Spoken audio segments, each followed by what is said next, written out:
Right, so today I'm going to install a water butt onto my shed. So, bit of precursor, we've got a water butt,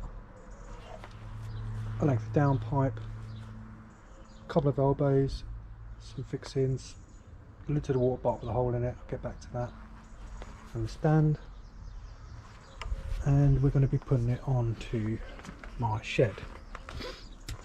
So as you can see, I've already installed the gutter and used some spacer blocks just to make sure that the roof is in the middle of the gutter. So that's all looking good. Now the lid. So you can use a couple of kits. There's a fill kit, or you can just go straight in from the downpipe. So the way I did this is to cut that hole. I used my utility knife and just hook blade one, put it in, swing it around, give a nice clean hole, and that is that really. So I've pre-cut these to length. Now we're just going to install these. Oops, there's my elbow. Just going to install these onto the gutter end, so then we're ready for the downpipe. So make sure we get them right way around. Long bit up first, secure that in position.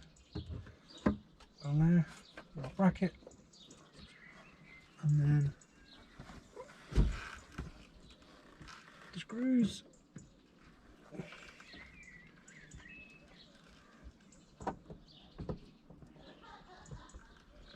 Sure everything's lined up.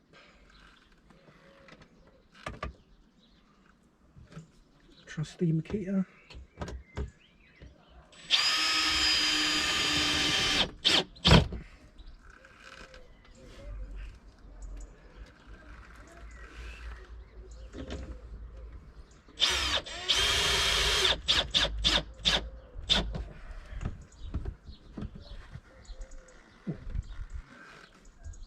I don't sound too happy with that actually.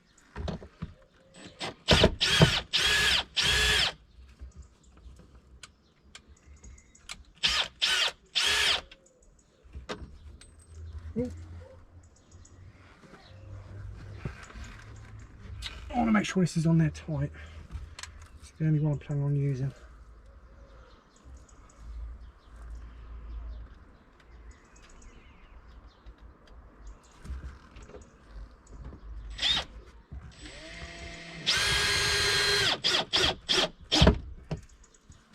That's better. Okay, anyway, right, that's that. In case my brother's watching, worth every penny. Okay, so now we're going to start installing the water butt. So what I've done here is I've just lightly with a spade just leveled the ground out a little bit so it sits a bit level. Doesn't have to be perfect.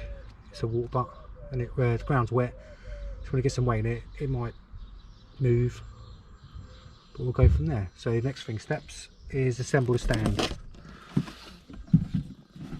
So the stand comes in 3 sections. Can't say I'm impressed with this. I would have much preferred a one-piece stand, but here we go. Beggars can't be choosers. So we're going to position it where I think it's going to need to be. 1, 2. Now they join by that little tab goes in there, and then that tab goes in there. So not the greatest of things, as you will see.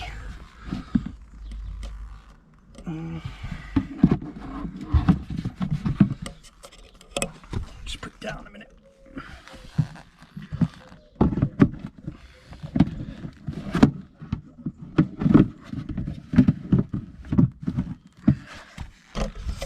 There.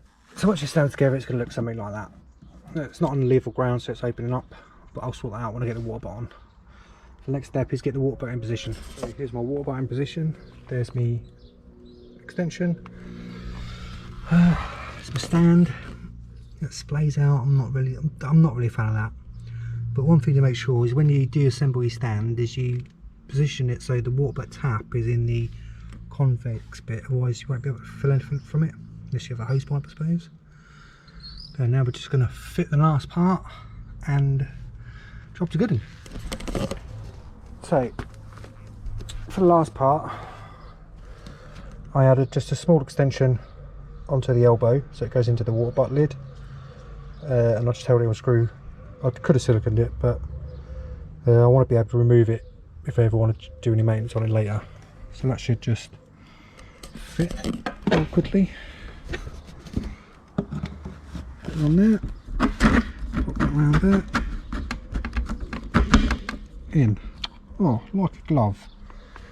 And there we go.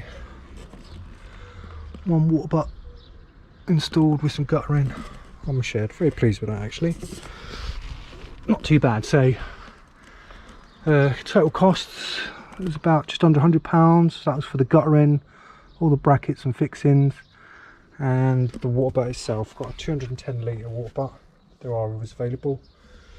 The guttering come from B&Q, the only place in my area that had it in stock, and the water butt come from Wix's, again the only place in my area that had it in stock. Hope you enjoyed this video. It's my first one, so signing off. Cheers.